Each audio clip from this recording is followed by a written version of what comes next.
What's up guys, Steve Chambers coming at you with another video.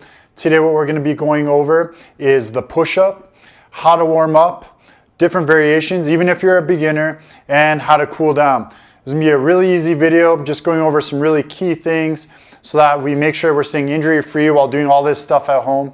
First thing we're going to do today is what's called a thoracic rotation. So we've gone over this in another video, and all this does is just open up the chest. Basically what we're going to do, just lay on the floor, feet 90 degrees in front of us, and we're just going to rotate back like this, okay? So you're going to want to do this for about 10 reps. Once we're done that, we're going to want to put the thumb down towards the ground and do the exact same thing but rotating over the head and then coming back. So 10 times with this one too.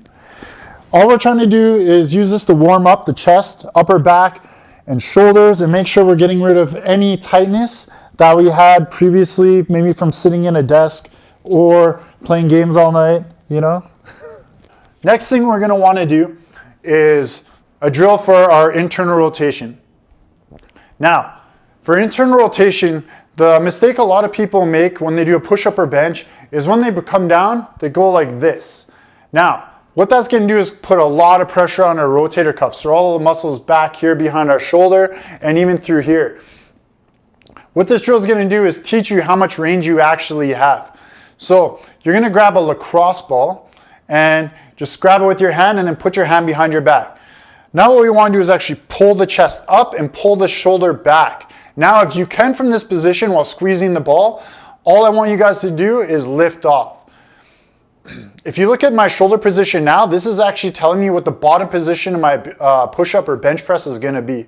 To give you an example, if I pull my arm out and put it here, it's in the exact same spot, okay?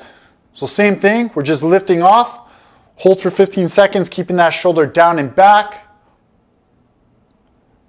and then let it touch. And you just want to go through that about 3 times. And all that's preventing is making sure that when we hit the bottom of our push-up, that we're going to stay here and we're not going to rotate forward here and put a lot of bad pressure through our rotator cuff in the front of our shoulder.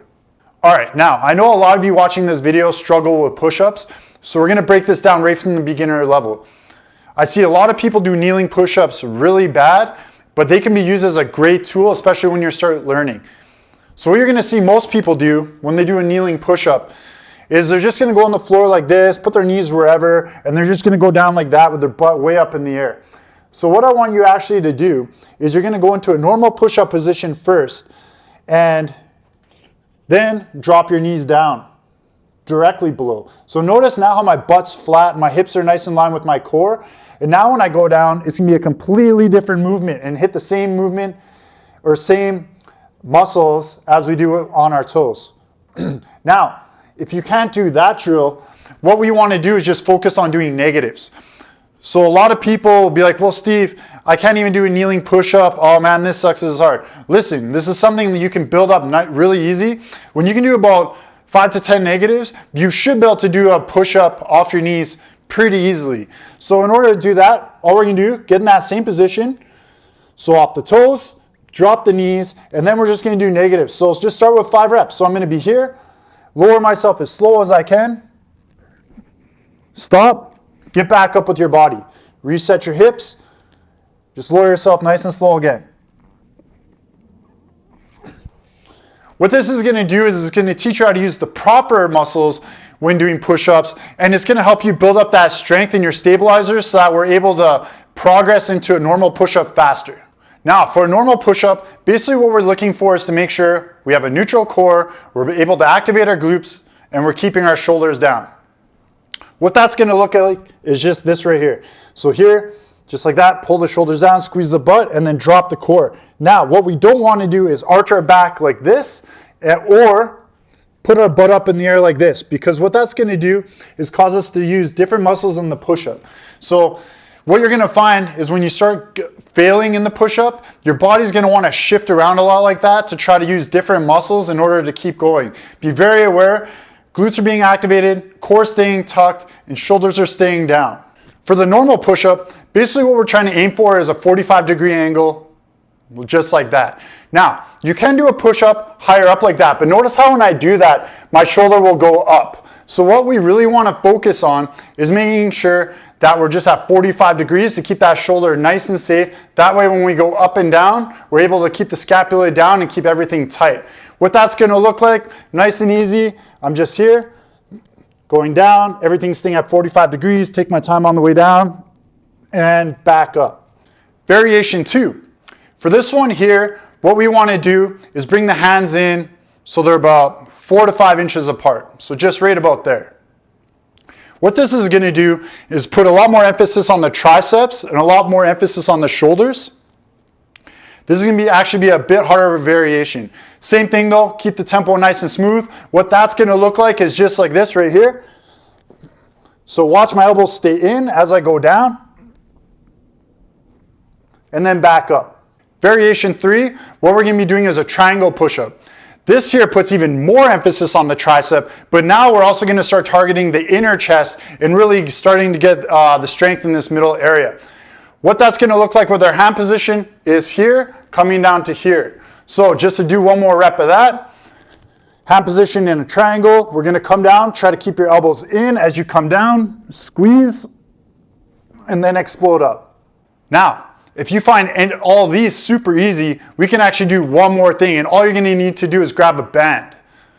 So, you're going to grab a band like this, and what we're going to do is just wrap this around our upper back, like so, and we're going to have this here. Now, I'm just going to do this with a neutral grip. What we're going to do is go into that normal push-up position. There's going to be a lot of pressure. Go down super slow, explode up against the band. So one more, super slow, explode up against the band. What you need to understand is by doing all this bodyweight stuff, we really need to learn to take things to failure. There's going to be a lot of ways we can do this. We can slow down the tempo, shorten the breaks, increase the reps, but what we need to just make sure is we are taking this to failure. Unlike weight training, this threshold is going to be a lot different than you think. A lot of the time with this kind of stuff, you're going to fail mentally way before you fail physically. So don't be afraid to even be going.